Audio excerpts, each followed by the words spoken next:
نبی کے لیے صحابہ نے باپ چھوڑ دی، ماں چھوڑ دی، وطن چھوڑ دیا، سب چھوڑ دیا نبی کے لیے.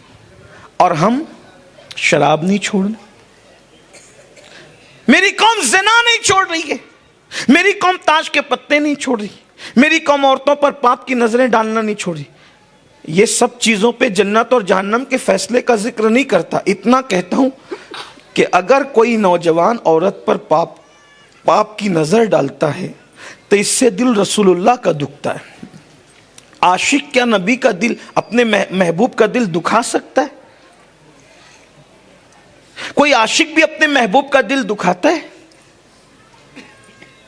ہم ایک ایک دن میں رسول اللہ کا دل سینکڑوں مرتبہ دکھاتے ہیں اپنے گناہوں کی وجہ سے. حالانکہ ہماری نیت یہ نہیں ہوتی. مگر آؤ محبت کس طرح کی جاتی ہے ایک بار ذرا سیکھ لو. 2 باتیں عرض کروں گا، بات ختم کر دوں گا. صرف 2 باتیں، لیکن توجہ سے سننا.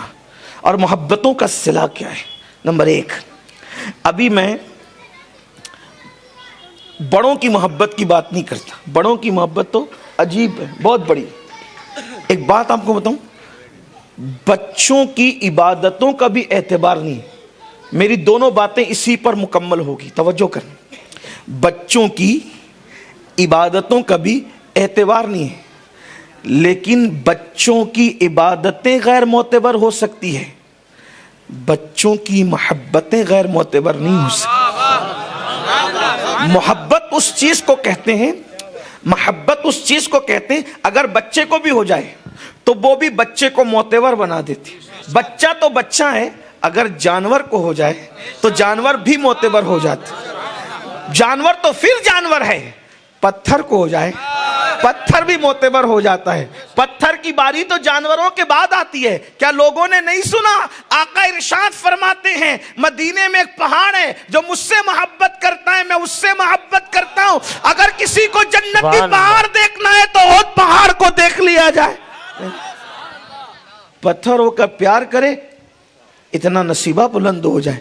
اس کا مطلب یہ ہے کہ ہمارے نصیب میں پتھر اس لیے پڑ گئے کہ ہم نے حضور سے وفا نہ کی، حضور سے جیسا عشق کرنا تھا نہ کیا. 2 باتیں میں عرض کرنے چلا. نمبر 1، بچوں کی محبت رسول.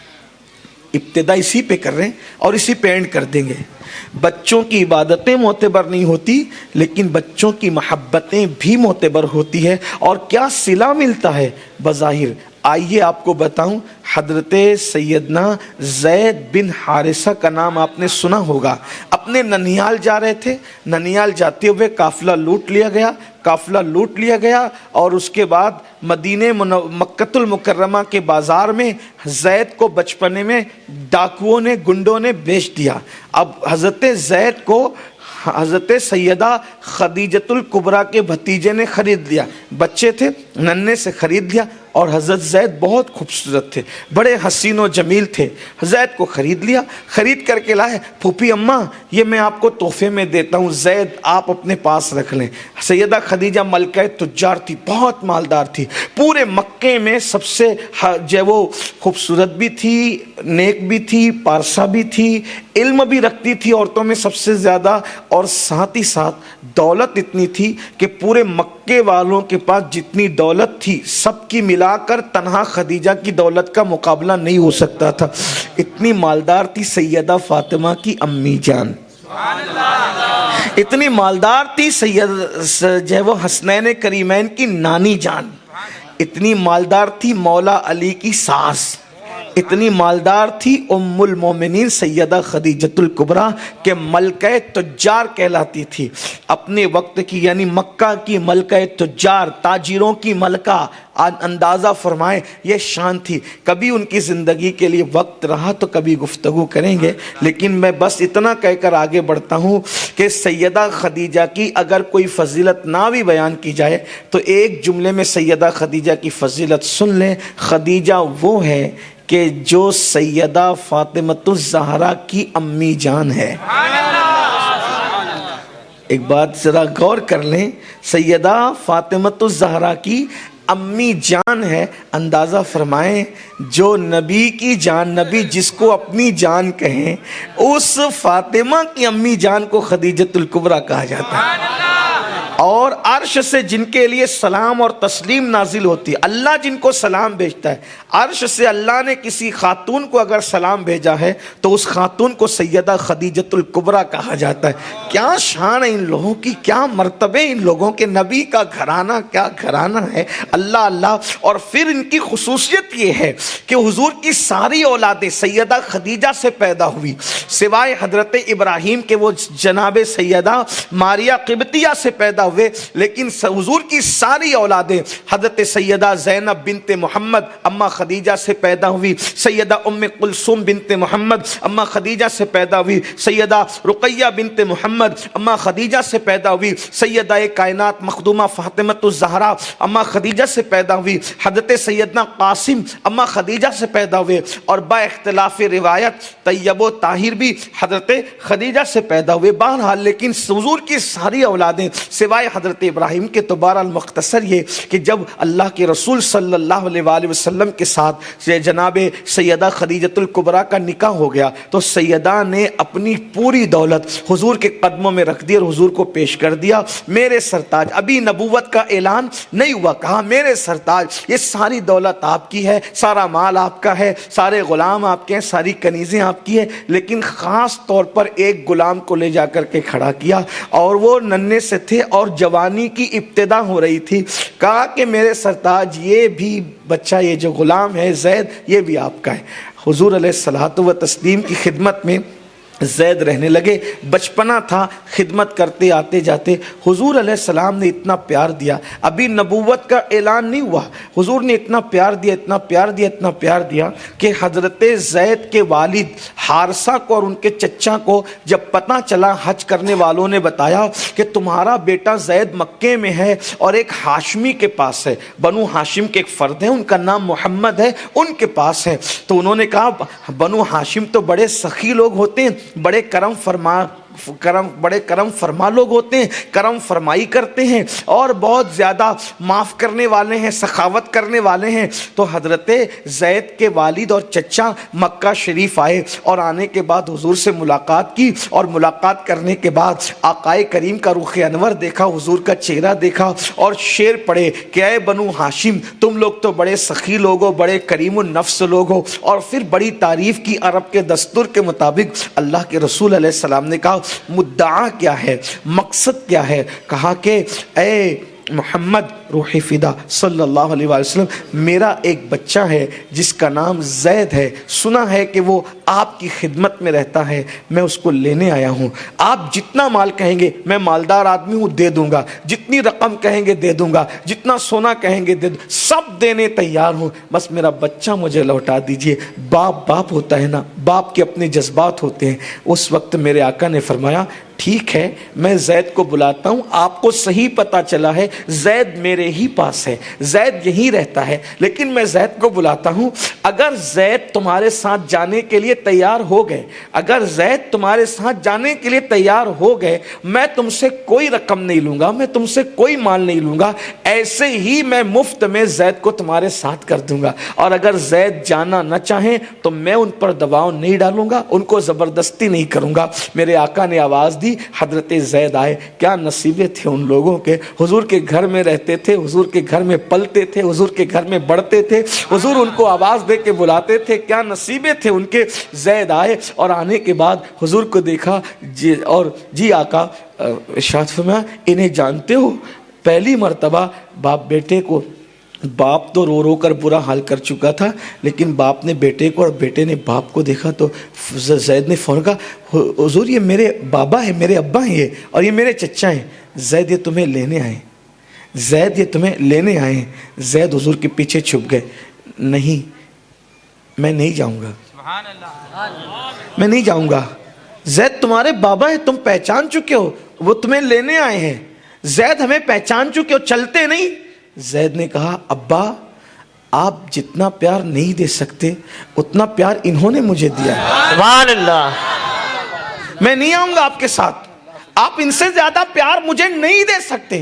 اندازہ کرو ابھی نبوت کا اعلان نہیں ہوا ہے، اعلان نبوت نہیں ہوا ہے، ایمان اور کفر ابھی واضح نہیں ہوئے ہیں۔ اللہ اکبر، صدیق اور ابو جہل ابھی ساتھ ساتھ اٹھتے بیٹھتے ہیں، اللہ اکبر، ابو لہب اور عباس ابھی ساتھ ساتھ اٹھتے بیٹھتے ہیں، سوتے جاتے ہیں، ابھی لکیر نہیں کھینچی گئی ہے، فرق نہیں ہوا ہے، حق و باطل کے اندر بظاہر تفریق نہیں ہوئی ہے، فرقان ابھی نازل نہیں ہوا ہے، مگر قربان جائیں اللہ کے رسول صلی اللہ علیہ وآلہ وسلم کی محبتوں پر، اخلاق پر، کردار پر، ان کی پیاری پیاری اداؤں پر زید جیسے بچے نے باپ کو قبول کرنے کی بجائے رسول پاک کو، حالانکہ ابھی حضور نے نبوت کا اعلان نہیں کیا، کہا میں نہیں جاؤں گا، میں یہی رہوں گا، حضور آپ سے زیادہ مجھے کوئی پیار نہیں دے سکتا، کوئی محبت نہیں۔ اس کا صلہ کیا ملا پتہ ہے؟ زید نے عشق کیا، کس سے؟ اب توجہ کریں، محبت کا صلہ، توجہ ہے آپ کی، محبت کا صلہ، محبت کا صلہ کیا ملا؟ زید نے باپ کو چھوڑا، ماں کو چھوڑا، وطن کو چھوڑا، سب چھوڑا۔ پتہ ہے حضور نے انعام کیا دیا؟ جب زید نے کہا میں باپ کے ساتھ نہیں جاؤں گا، آپ نے جو پیار دیا یہ باپ نہیں دے سکتا، آقا نے فرمایا آج سے زید میرا بیٹا ہے۔ انعام، انعام دیکھو، صلہ دیکھو، واللہ یہ صلہ کسی کو مل سکتا ہے۔ اور لوگ اس کے بعد سے حضرت زید کو زید بن حارثہ کہنے کی بجائے زید بن محمد کہنے لگے، اور جب تک وہ آیہ کریمہ نازل نہیں ہو گئی، اللہ پاک ارشاد فرماتا ہے، وہ جو آیت مدح ہے، اللہ رب العزت ارشاد فرماتا ہے کہ محمد تمہارے مردوں میں سے کسی کے باپ نہیں ہے، ما کان محمد ابا احد من رجالکم ولکن رسول اللہ وخاتم النبیین وکان اللہ بکل شیء علیما۔ اللہ ارشاد فرماتا ہے کہ محمد تمہارے مردوں میں سے کسی کے باپ نہیں ہے، وہ تو آخری نبی، خاتم النبیین ہے وہ۔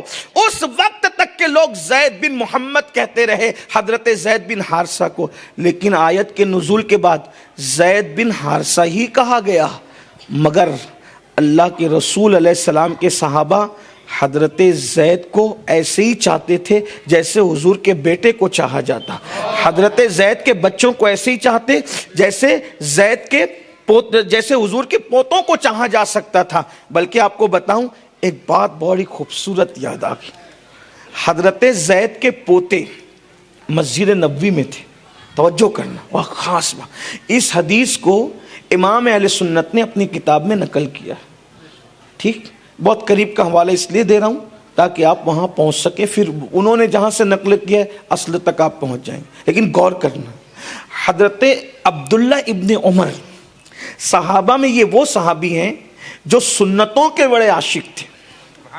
عبداللہ ابن عمر سنتوں کے بڑے عاشق تھے، اور جو سنت سنی اس پہ عمل کر لیا، اور سامنے اگر خلاف سنت کوئی عمل دیکھا تڑپ جاتے تھے، ٹوک دیتے تھے، روک دیتے تھے۔ آئیے ان کی سنتوں کی ایک مثال پیش کر۔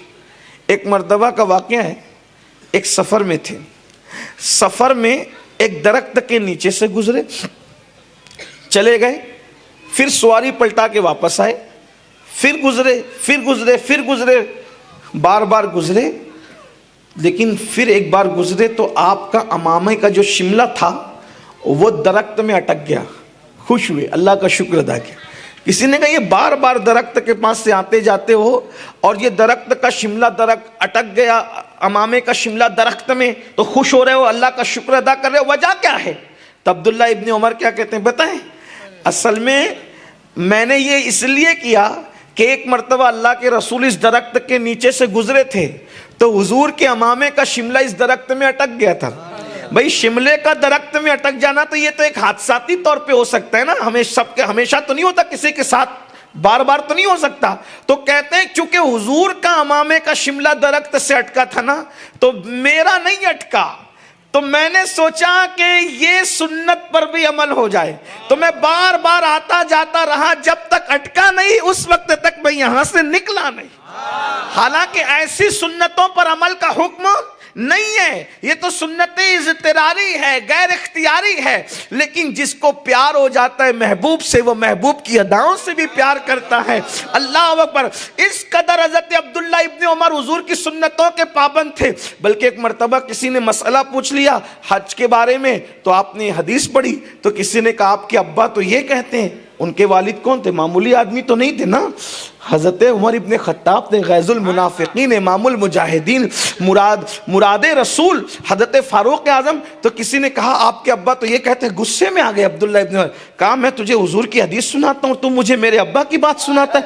آپ غور فرمائیں, آپ کے جذبات یہ تھے عشق مصطفیٰ کے حوالے سے, محبت رسول کے حوالے سے. تو بہرحال تو حضرت عبداللہ ابن عمر نے دیکھا, توجہ کرنا, بہت خاص نقطے پہ آپ کو لانا چاہ رہا ہوں کہ کیا عشق کے تقاضے ہیں, زید بن حارثہ سے محبت کیا ہے. تو حضرت عبداللہ ابن عمر نے دیکھا کہ ایک جوان ہے مسجد نبوی میں, اور اس کی لنگی سمجھتے ہیں نا, اس کی لنگی ٹکنے سے نیچے ہے. ٹکنے سے نیچے لنگی کا رکھنا تکبر کے ساتھ لنگی کو ٹکنے کے نیچے رکھنا کہ زمین پر گھسیٹتی رہے. آقا فرماتے ہیں وہ جہنم میں ہے, اللہ اس کی طرف نگاہ رحمت نہیں فرماتا. تو اب حضرت عبداللہ ابن عمر نے دیکھا ایک جوان ہے جس کی لنگی ٹکنے کے نیچے ہے, تو انہیں غصہ آ گیا. حضور کی سنت کے خلاف ٹکنے کے نیچے لنگی. تو آپ اس کو ٹوکنا چاہتے تھے. کسی سے پوچھا یہ ہے کون جوان, تو کہا کہ زید بن حارثہ کا پوتا ہے. سر جھکا لی, کچھ نہیں کہا. توجہ کریں, سر جھکا لیا, کچھ نہیں کہا. لوگوں نے کہا کچھ کہتے کیوں نہیں؟ فرمایا کیا کروں, یہ حضور کے منہ بولے بیٹے کا پوتا ہے, حضور سے یہ نسبت ہے اس کی, اس لیے اس کو کچھ نہیں کہتا. توجہ فرمائیں, جب منہ بولے رشتے کا اتنا احترام ہے تو جن کی رگوں میں رسول اللہ کا خون ہوگا ان کا کتنا احترام. سبحان اللہ, سبحان اللہ. یہ صحابہ ہیں.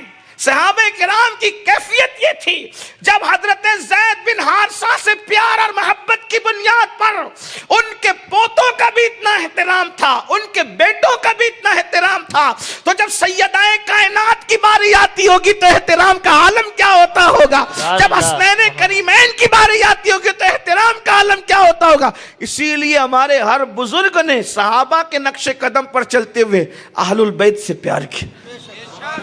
میرے امام اہل سنت سیدی اعلیٰ حضرت کی کیفیت یہ تھی کہ عید کی نماز پڑھنے کے بعد ماں باپ کو بھی اس وقت تک سلام نہیں کرتے تھے جب تک کہ پہلے سید کو سلام کر کے مبارکباد پیش نہ کریں.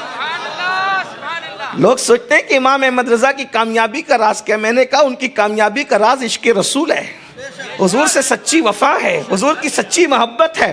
وہ فنا فی رسول تھے, کشتہ عشق رسول تھے, وہ حسان الہند تھے, وہ بلال ہند تھے. ان کی شان یہ تھی, انہوں نے جو محبت کی ان کا اپنا انداز ہے. بہرحال تو عرض یہ کر رہا تھا, بات دور نکلی تو عرض کر رہا تھا عشق جو کرے گا صلہ ملے گا. کیا ملا؟ حضرت زید کو بیٹوں کی طرح مقام پا گئے. کس بنیاد پہ؟ باپ کو چھوڑ. آپ سوچئے نا, باپ چھوڑنے کی چیز, لیکن عشق اس منزل پر پہنچ چکا تھا باپ کو چھوڑتے. آپ سے پوچھتا ہوں, ہمیں اتنا ہی کہا جاتا ہے گناہ چھوڑ دو, ہمیں اتنا کہا جاتا ہے گناہ چھوڑ دو, ہمیں اتنا کہا جاتا ہے کینہ چھوڑ دو, ہمیں اتنا کہا جاتا ہے بغض چھوڑ دو, ہمیں اتنا کہا جاتا ہے آپسی عداوت چھوڑ دو, ہمیں اتنا کہا جاتا ہے آپسی اختلاف چھوڑ دو. آپ کے کیوں چھوڑیں؟ آپ جانتے ہیں اللہ کے رسول علیہ السلام فرماتے ہیں من آذا مسلمن فقد آذانی ومن آذانی فقد اذى اللہ.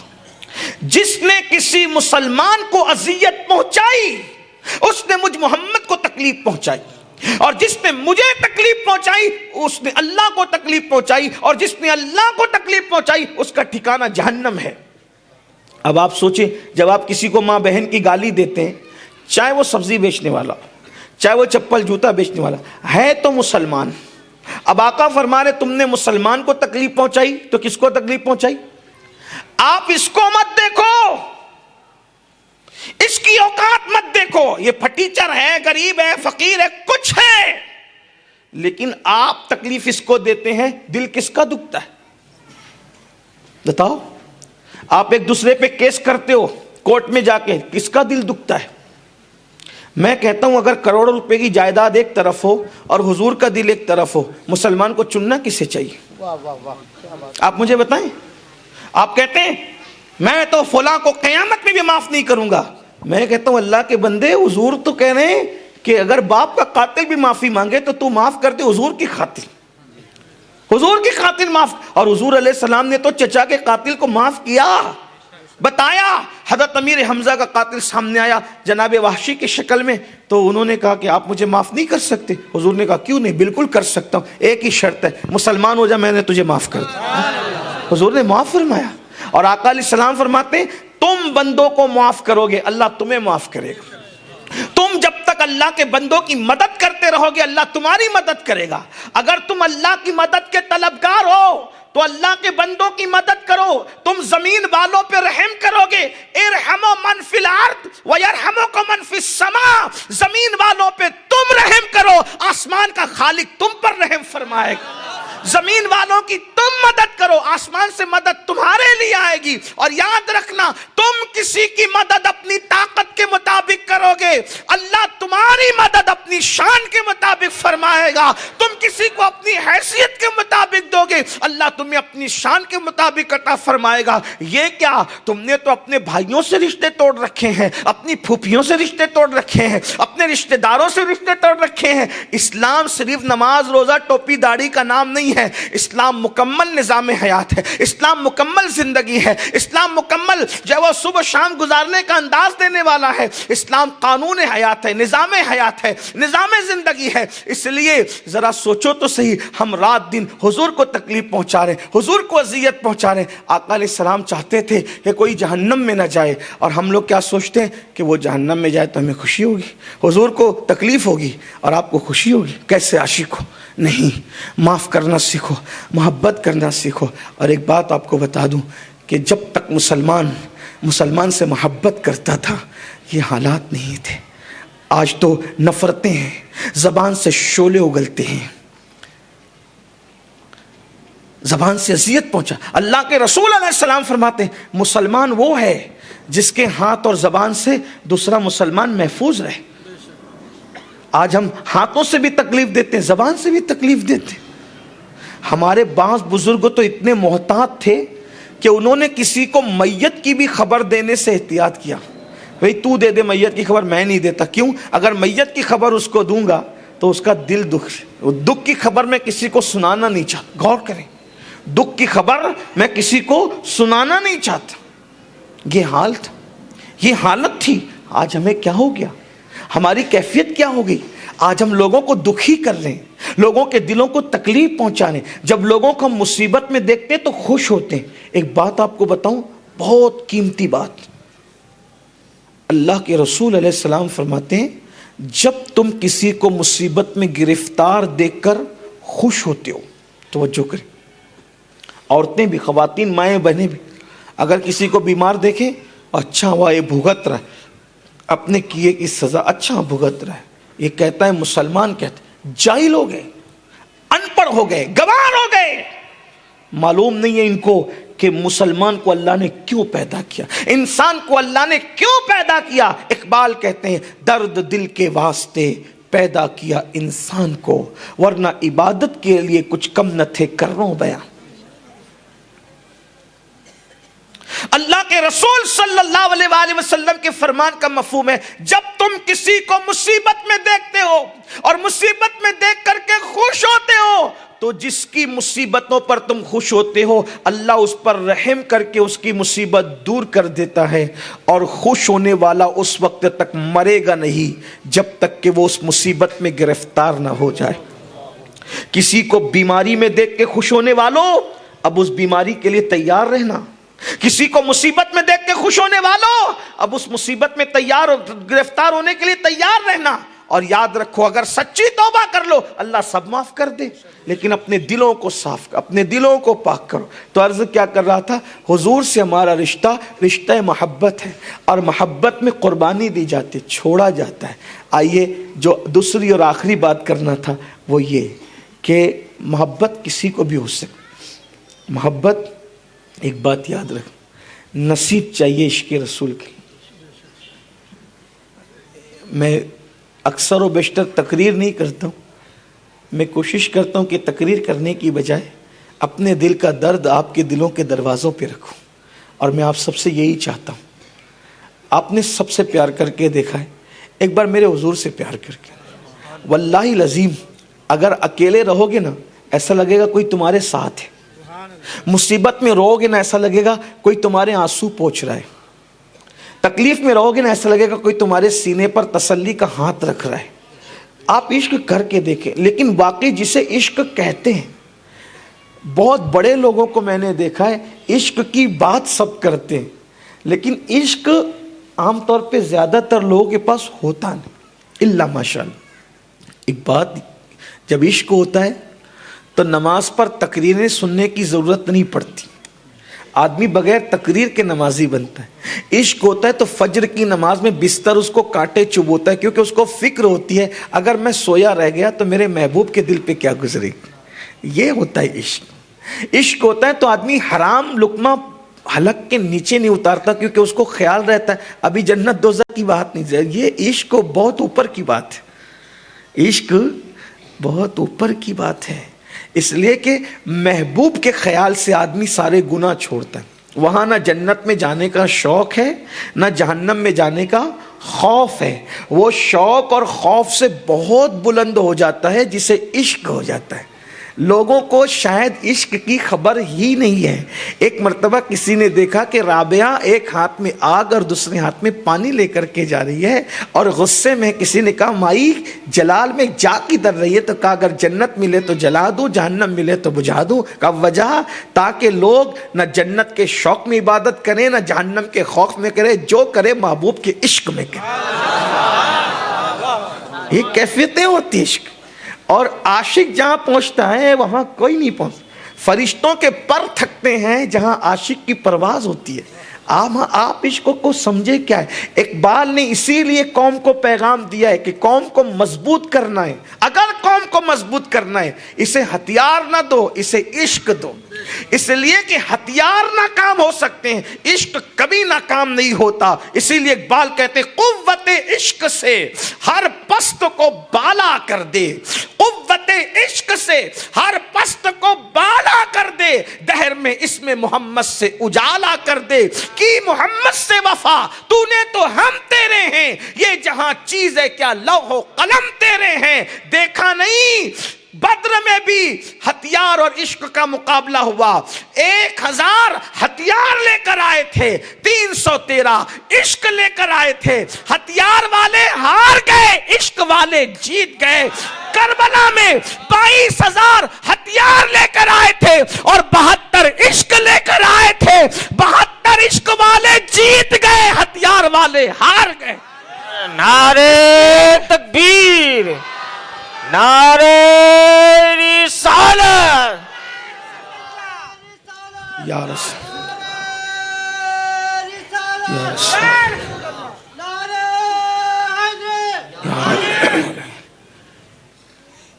اس لیے ہمارے جوانوں کو عشق کی ضرورت. یہ رات کے 3 بجے تک نکڑوں پہ بیٹھنا, فضول سی باتیں کرنا, ننگی باتیں کرنا, گندی باتیں کرنا, خود نہیں کمانا, ماں کو برتن جھاڑو کے لیے بھیجنا, بیوی کو برتن جھاڑو کے لیے بھیجنا. ان مردوں کی غیرت کہاں ہے جو تندرست ہو کر ماں کو, بہن کو, بیٹی کو, بیوی کو دوسروں کے گھر برتن جھاڑو کے لیے بھیجتے ہیں؟ اب مجھے بتائیں تو تم مرد کس دن کے لیے ہو؟ اپنے گھر کی عورتوں کی کمائی کھانے کے لیے مرد ہو. جینس اور پھٹی ہوئی جینس پہن کے اور ٹی شرٹ پہن کے اور بائک پہ ننگے نواب کی طرح گھومتے ہو اور کوئی کام دھندا نہیں کرتے ہو, یہ اسلام ہے؟ اب بتائیں تو صحیح. اسلام بوجھ بننے کا نام نہیں ہے, اسلام بوجھ اٹھانے کا نام ہے. آج کل کے لڑکوں میں کیا ہو گیا, سیریل دیکھ رہے, فلمیں دیکھ رہے. آپ وہ رات غیر مسلموں کے محلے کو دیکھو, ان کے پاس کوئی قرآن جیسی کتاب نہیں, ان کے پاس محمد الرسول اللہ جیسا کوئی نبی نہیں ہے, کوئی ان کے پاس گائیڈ نہیں ہے, کوئی رہبر نہیں ہے. لیکن جو تم نے کرنا تھا وہ دوسرے تم سے سیکھ گئے. 12 بجے کے بعد ان کے محلے میں سناٹا ہے, اور 12 بجے کے بعد ہمارے محلوں میں چاند رات ہے. ادھر وہ بیٹھا, ادھر وہ بیٹھا, کر کیا رہے ہیں؟ کوئی موبائل پہ لے کر کے بیٹھا. ہنسنے کی بات نہیں ہے. جب تم رات کے 3 بجے تک جگو گے تو اٹھو گے کب؟ اٹھو گے کب؟ تو اسٹڈی کب کرو گے اگر تم طالب علم ہو؟ اسکول کب جاؤ گے؟ کالج کب جاؤ گے؟ اور اگر رات کے 3 بجے سو کے صبح جلدی تم کالج چلے بھی گئے تو تم اونگ میں پڑھو گے کیا، مطالعہ کیا کرو گے، ڈیسک پہ سر رکھ کے سوتے رہو گے، یہی ہوگا. اور اگر جگتے بھی رہے استاد کے خوف سے تو ساری جو لیکچر اور ساری تعلیم کا معاملہ سر کے اوپر سے جائے گا. ہمیں حکم دیا گیا اگر واعظ و نصیحت کی محفل نہیں ہے، مہمان نہیں ہے، اس طرح کا کوئی معاملہ نہیں ہے، عشاء پڑھ کے فوراً سو جاؤ، جلدی سو جلدی اٹھو. بیکار میں کیا ہے؟ رات کو یا تو مچھر جگتے ہیں یا تو کتے جگتے ہیں. اور تیسری جو شخصیت جگتی ہے وہ اللہ کا ولی جگتا ہے. ہم ولی تو ہیں نہیں، اس لیے کہ نہ ہم مچھر ہیں نہ کتے ہیں، ہے نا. اور اللہ کا ولی جگتا ہے. لیکن ولی لوگ باہر نہیں جگتے، ولی لوگ تو اندر جگتے ہیں. وہ تو مصلوں پر راتیں گزارتے ہیں. ہم تو جمعہ بھی جب وہ 14 رکعت پوری نہیں پڑھتے تو مصلے پر ہم کیا رات گزاریں گے. اللہ ہمیں توفیق دے. اللہ کے رسول علیہ السلام نے فرمایا، میں اپنی طرف سے نہیں کہہ رہا ہوں، قوت القلوب میں شیخ ابو طالب مکی رحمۃ اللہ علیہ نے ایک حدیث لکھی ہے. اللہ کے اپنے آپ میں ڈوب کے سوچو، ہم عاشق رسول ہیں یا نہیں. اپنے آپ میں ڈوب کے سوچ. میں نہیں کہوں گا کسی کو، میں کسی کے دل کی کیفیت نہیں جانتا. میں تو بس اتنا جانتا ہوں دنیا میں جتنے عاشقان رسول ہیں وہ مجھ سے بہتر ہیں. میں سب سے آخری درجے کا عاشق رسول ہوں. بلکہ عاشقوں کی فہرست بنے گی، سب سے چھوٹا کنارے پہ نام میرا ہوگا. میں سب سے چھوٹا ہوں، مجھ سے سب بڑے عاشق ہیں. اللہ سے دعا کرتا ہوں کہ اللہ آپ کے عشق کا صدقہ مجھے دیں. لیکن حضور سے پوچھیں، یا رسول اللہ آپ کا عاشق کون ہے؟ قوت القلوب کا حوالہ میں نے دے دیا، شیخ ابو طالب مکی. یہ بہت پرانی کتاب ہے، تصوف کے اولین کتب میں سے. شیخ لکھتے ہیں کہ اللہ کے رسول علیہ السلام نے فرمایا، جو مجھ سے عشق کا دعویٰ کرے، توجہ کرنا، آپ عاشق ہو یا نہیں، اور کتنے بڑے عاشق ہو، فیصلہ کون کر رہا ہے؟ خود محبوب کر رہا ہے. محبوب کی بات معتبر ہے. میں تو غلام ہوں ان کا، بلکہ غلاموں کا غلام. بلکہ اپنا حال یہ ہے، حضرت جامی کہتے ہیں، شاید ہم جیسے لوگوں کو لکھا ہے، بسط کو صفا گشت بیچارہ جامی، غلام غلامان آل محمد. اللہ کے رسول صلی اللہ علیہ وآلہ وسلم ارشاد فرماتے ہیں کہ جو مجھ سے عشق کا دعویٰ کرے اور پوری رات سوتا رہے، جو عشق کا دعویٰ کرے اور پوری رات سوتا رہے، آقا فرماتے ہیں میں محمد اعلان کرتا ہوں کہ وہ جھوٹا ہے. مطلب جو عاشق ہوگا وہ پوری رات نہیں سوئے گا، یا تو رات کے پہلے حصے میں عبادت کرے گا یا تو رات کے آخری حصے میں عبادت کرے. میرے بھائی، ہم رات کو کیا اٹھے تہجد کے لیے، نہ پہلے حصے میں عبادت کرے نہ آخری حصے میں. ہم سے تو فجر بھی نہیں پڑھی جاتی. جو رات کو اٹھ کے عبادت نہ کرے، حضور کہہ رہے وہ جھوٹا عشق کے دعوے میں. تو جو فجر بھی نہیں پڑھتا وہ کتنا بڑا جھوٹا ہوگا. دعوے کر لیجئے، نعرے لگا لیجئے، جو کرنا ہے کرے. ایک دن موت ہے، روح کا رشتہ جسم سے ٹوٹے گا، تب پتہ چلے گا میں کر کیا رہا تھا. بہت بڑی بڑی ہانک رہا تھا، بہت بڑی بڑی باتیں کر رہا تھا. پچھتاؤ گے، پچھتاؤ گے. دولت کے پیچھے بھاگنے والوں پچھتاؤ گے، گناہ کے پیچھے بھاگنے والوں پچھتاؤ گے، جرائم کے پیچھے بھاگنے والوں پچھتاؤ گے. اتنا عظیم نبی اللہ نے دیا، ان کو چھوڑ کر گناہوں کی طرف جا رہے ہو، ان کو چھوڑ کر حرام کی طرف جا رہے ہو، ان کو چھوڑ کر جوئے کی طرف جا رہے ہو، ان کو چھوڑ کر سٹے کی طرف جا رہے ہو، ان کو چھوڑ کے شراب کی طرف جا رہے ہو، ان کو چھوڑ کر لڑکیوں کی ناجائز دوستی کی طرف جا رہے ہو. اللہ کے رسول کو منہ کیا دکھاؤ گے؟ حضور کو منہ کیا دکھاؤ گے؟ یاد رکھنا. تو بات دور نکلتی جاتی ہے. کیا کہہ رہا تھا؟ نصیب کی بات. عشق رسول نصیب کی بات. میرا اللہ جس کو اپنا بنانے کا، جملے پہ توجہ کرنا، میرا اللہ جس کو اپنا بنانے کا فیصلہ کر لیتا ہے اس کو عشق رسول عطا کرتا ہے. عشق رسول نہ خریدا جا سکتا ہے، نہ بیچا جا سکتا ہے، نہ سیکھا جا سکتا ہے، نہ سکھایا جا سکتا ہے. یہ خاص فضل ربی ہے، اللہ جسے چاہتا ہے عطا کرتا ہے. اور ایک بات اور کہہ دوں آگے، اگر وہ چاہے تو کلمہ پڑھنے والے کو بھی عشق سے محروم رکھے، اور اگر وہ چاہے تو کلمہ نہ بھی پڑھے تو بھی اللہ ایسوں کو عشق دے دیتا ہے.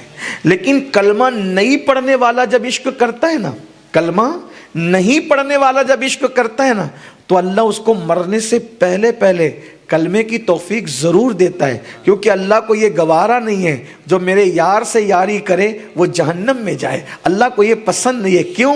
اللہ اکبر، میرا اللہ تو ایسی غیرت والا ہے۔ ایک دن ایک صحابی آئے، حضور مجھ سے بات کر لیں، حضور مجھ سے گفتگو فرما لیں، میں سمجھانے کے لیے بطور مفہوم پیش کروں۔ آقا مجھ سے بات کر لیں۔ آقا کی عادت نہیں تھی رستے میں رک کے بات کرنے کی، لیکن عادت نہیں تھی کسی کا دل بھی توڑنے کی، تو جیسی کہا حضور مجھ سے بات کر لیں، حضور رک گئے۔ انہوں نے بات اتنی لمبی کی کہ میرے آقا علیہ السلام نے باتوں باتوں میں ایک دیوار پر اپنی کونی رکھ دی، اور کونی رکھ کر کے یوں ہاتھ کو سہارا دی، ایک دیوار پہ صرف کونی رکھ دی اور یوں ہاتھ کو سہارا دیا اور ان سے بات کی۔ ایسے میں جبریل آئے، آقا ایک یہودی عورت کا یہ مکان ہے، آپ نے کونی کیا رکھ دی؟ اللہ کو اس کا جہنم میں جانا گوارا نہیں، اللہ نے اس کو بھی ایمان کی دولت عطا کی۔ یار اگر کونی رکھ دے پیار سے تو اللہ اس کو کافر نہیں رہنے دیتا۔ 9 مہینے تک جس کے شکم میں صدف میں حضور رہے ہوں، اللہ ان کو کیسے کافر رہے؟ سبحان اللہ۔ اندازہ فرمائیں کیا شان ہے ان لوگوں کی، اللہ اکبر۔ تو عرض یہ کر رہا تھا، عشق خدا جسے اپنا بنانا چاہتا ہے اللہ اسے عشق عطا کرتا ہے۔ یہ بھی کہتا ہوں کبھی ایسا ہوتا ہے باپ عاشق ہے بیٹا عشق سے محروم ہے، کبھی ایسا ہوتا ہے باپ محروم ہے بیٹے کو عشق نصیب ہو جاتا ہے۔ پھر کہتا ہوں عشق امیر اور غریب دیکھ کر کے نہیں آتا، کبھی کبھی محمود غزنوی جیسے بادشاہوں کو بھی عشق مل جاتا ہے، کبھی مالداروں کو بھی ملتا ہے اور کبھی غریبوں کو بھی ملتا ہے، کبھی مفلسوں کو بھی ملتا ہے۔ نصیب کی بات ہے۔ دعا کرو اللہ ہمیں عشق دے دے، راہ عشق کا مسافر بنا دے۔ کہتے ہیں جو بات دوسری کہنی تھی اور آخری وہ یہ کہتے ہیں کہ ایک ننھا سا بچہ ہے مدینہ منورہ میں رہتا ہے، دیکھو عشق کی رانائیاں کیا ہے، عشق کی برکتیں کیا ہیں۔ ننھا سا بچہ ہے مدینہ منورہ میں رہتا ہے، مدینہ منورہ کی بستی مخلوط ہے یعنی مکس آبادی ہے، اس میں مسلمان بھی رہتے ہیں یہودی بھی رہتے ہیں۔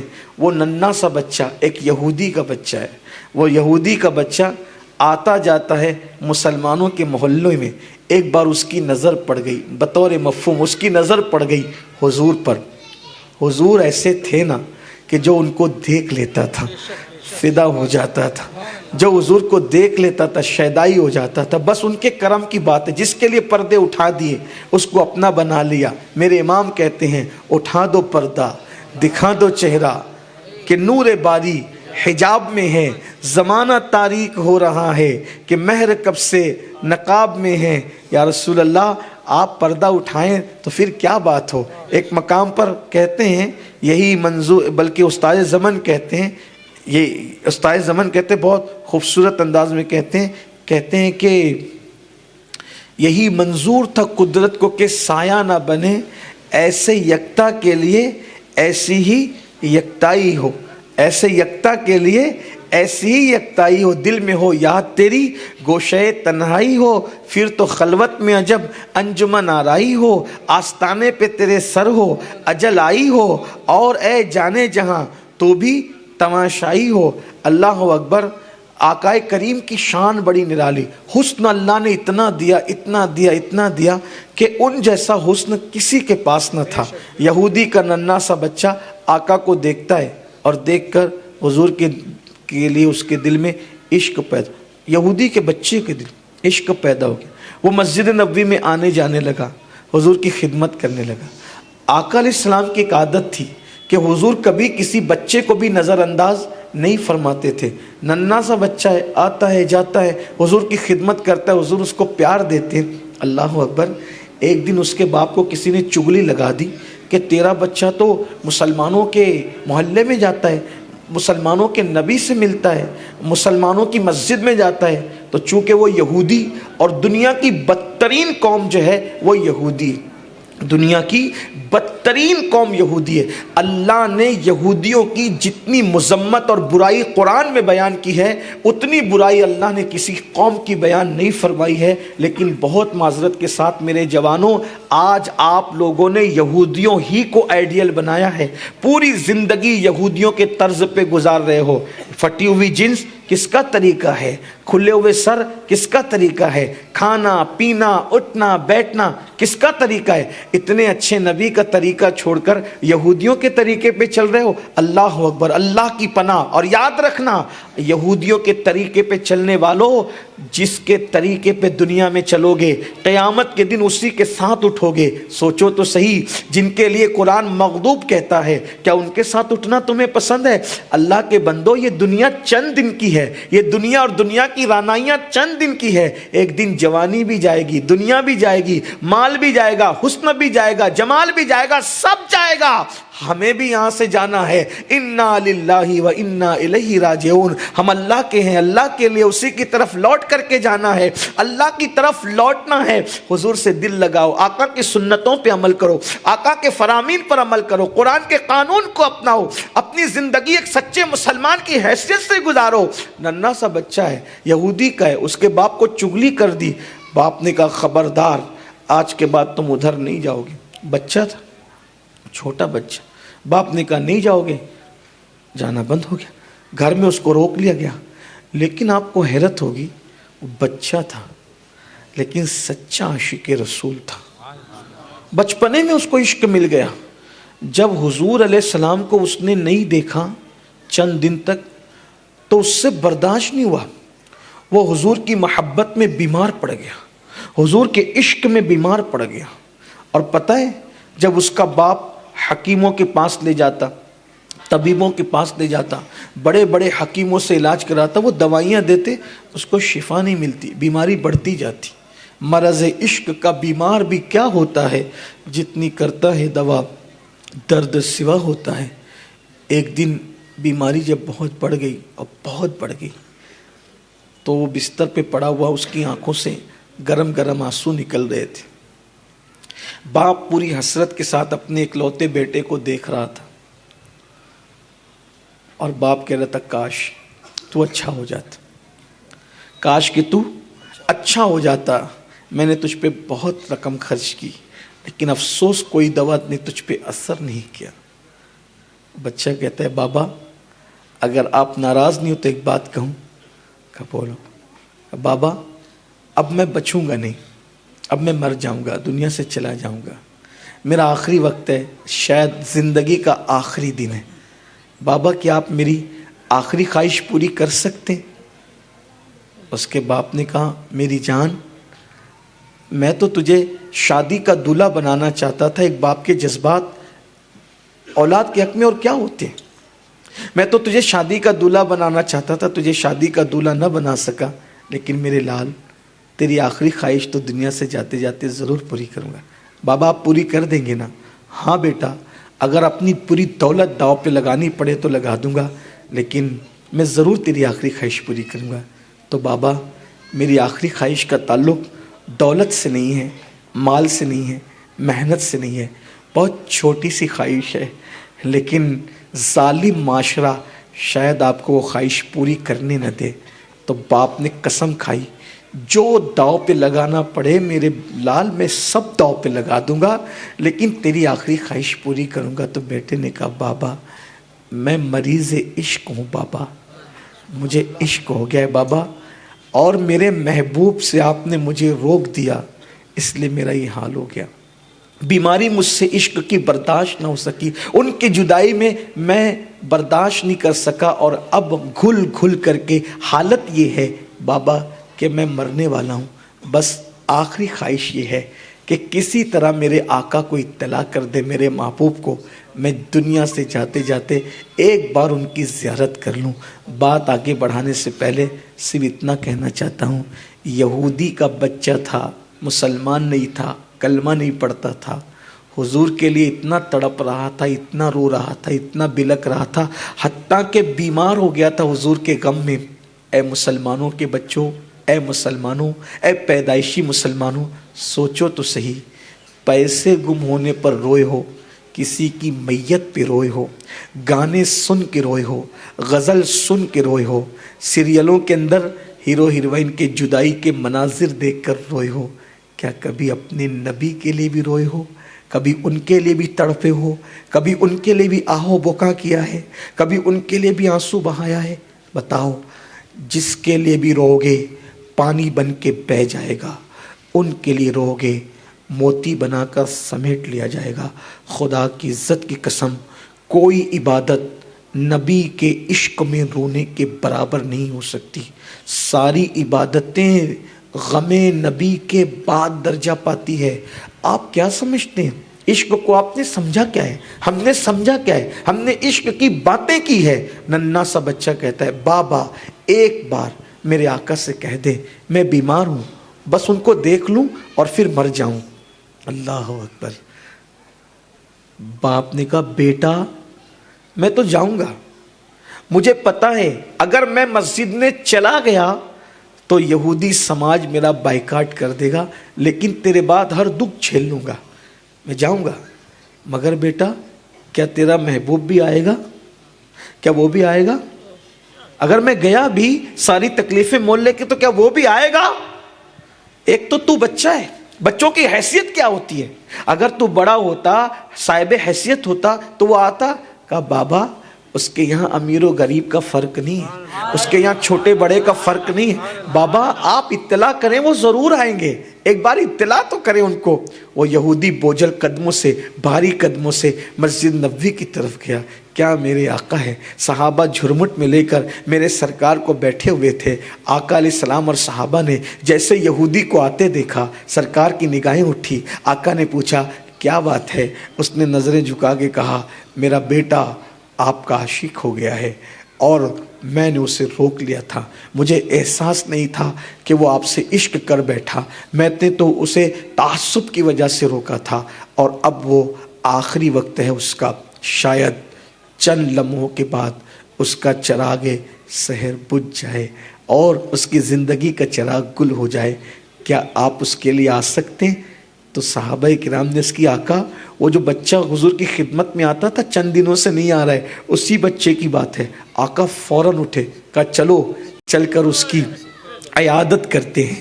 اللہ اکبر۔ حضور گئے، کیا نصیب تھا، بچہ تھا۔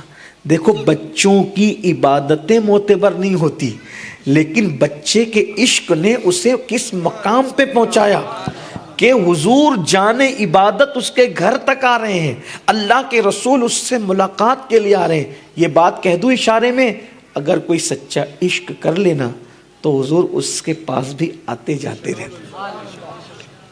لوگ کہتے ہیں حضرت کوئی وظیفہ بتائیں حضور کو دیکھنے کا۔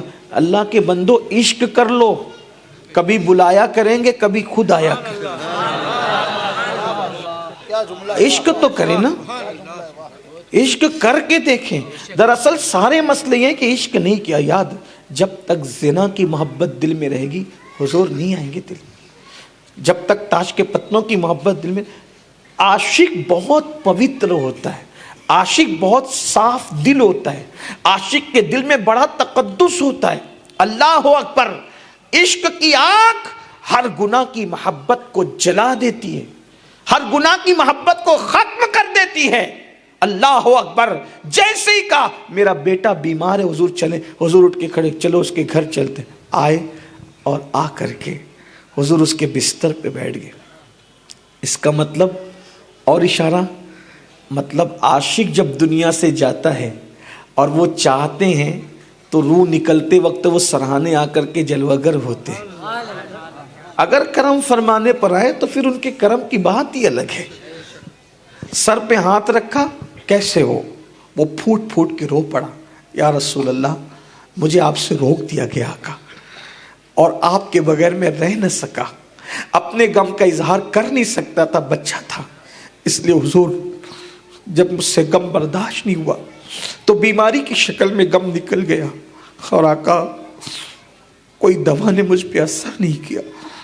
یا رسول اللہ اب میں دنیا سے جا رہا ہوں، میرا آخری وقت ہے، میں نے سوچا آپ کا چہرہ دیکھ لوں، آپ آ گئے۔ کیا نصیب تھا اس کا، حضور کے قدم تھے، اس کا سر تھا۔ آستانے پہ تیرے سر ہو اجل آئی ہو، اور اے جانے جہاں تو بھی تماشائی ہو۔ کتنی خوبصورت موت تھی اس کی، لیکن تھا یہودی کا بچہ اور یہودی۔ حضور نے سر پہ ہاتھ رکھا اور فرمایا کلمہ پڑھو۔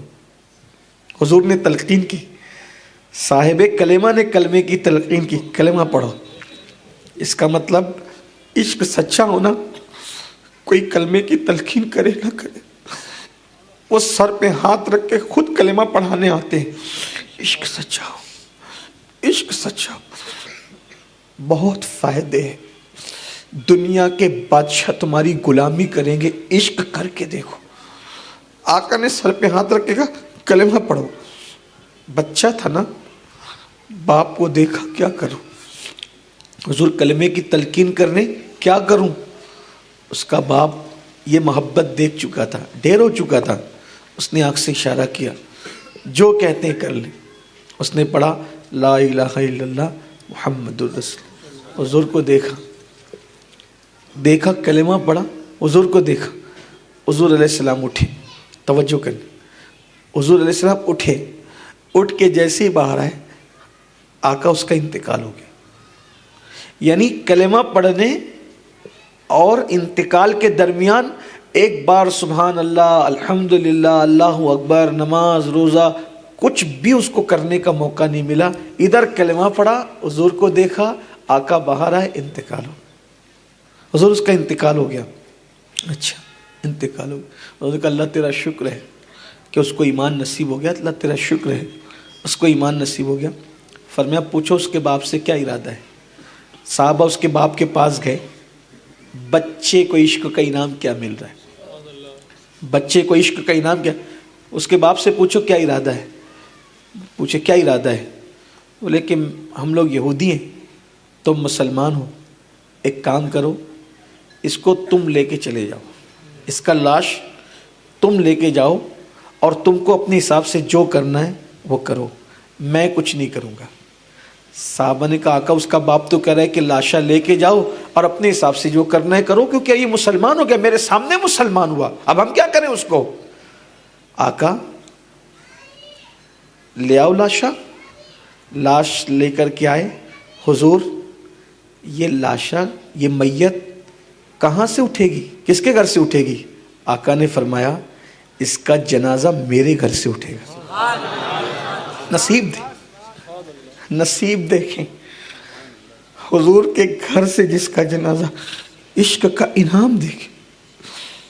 اور جب حضور کے گھر سے جنازہ اٹھ رہا تھا اس چھوٹے سے بچے کا، میں سمجھتا ہوں کہ اگر وہ 80 سال کا ہو کر غاروں میں عبادت کر کے سجدے میں بھی مرتا تو شاید وہ مقام نہ پاتا جو بغیر کسی عمل کے خالص عشق نے اس کو مقام عطا کیا۔